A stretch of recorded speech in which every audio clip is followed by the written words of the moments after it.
অন্যদের শাশুড়িরা যখন তাদের বৌমাদের বরণ করে, সিঁদুর দানের আগে আমি না ওই আর 14 বার বুঝাইলাম যে এমন ভাবে সিঁদুরটা দে যাতে নাহি এক সিটাও না পড়ে। আর হ্যাঁ, এই যে বৌমা, এই সংসারে কিন্তু অনেক নিয়ম কানুন আছে, আর এবারে শাশুড়ির কথাই কিন্তু শেষ কথা। জি মা।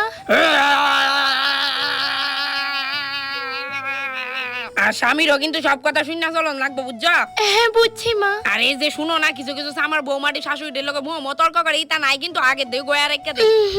এখন তো শুধু একটু গানি এনে বুঝাইলাম, দিনে দিনে ঠিক হয়ে বুঝবা কত দানে কত ঝাল। আচ্ছা একটা কাজ করো, গটির মধ্যে লাত্তি মারা ভেতরে প্রবেশ করো, আস্তে আমার কেল্লা ফুটাইলেও না। ঘরে ঢুকে যে শাশুড়ি মায়ের পাশ হয়ে আশীর্বাদ লইতে লাগে, সে আইছে না কেউ? ক্ষমা করুন মা, আমি আসলে বুঝতে পারছি না। আশীর্বাদ দেন মা আমারে অনেক। শুনছি ফাও সুমা দিলে বলে আরো বৌমার মঙ্গল হয়। আর আমার বেস্টির শাশুড়ি যখন তারে বরণ করে। আপনার আমার দিকে এইভাবে চায়া থাকাটাই স্বাভাবিক, কারণ আমি মানুষটাই এত অপসরা। কিন্তু আপাতত আমার অনেক গরম লাগতেছে, তাড়াতাড়ি চুলটা সারে। এসো মা ও লক্ষ্মী, বসো ঘরে, আমার ঘরে থেকো না অন্ধকার করে। শাশুড়ি মা, আপনি কি জানেন আপনি বরণ করলেও না করলে আমি ঠিক ওই ভিতরে আইতাম।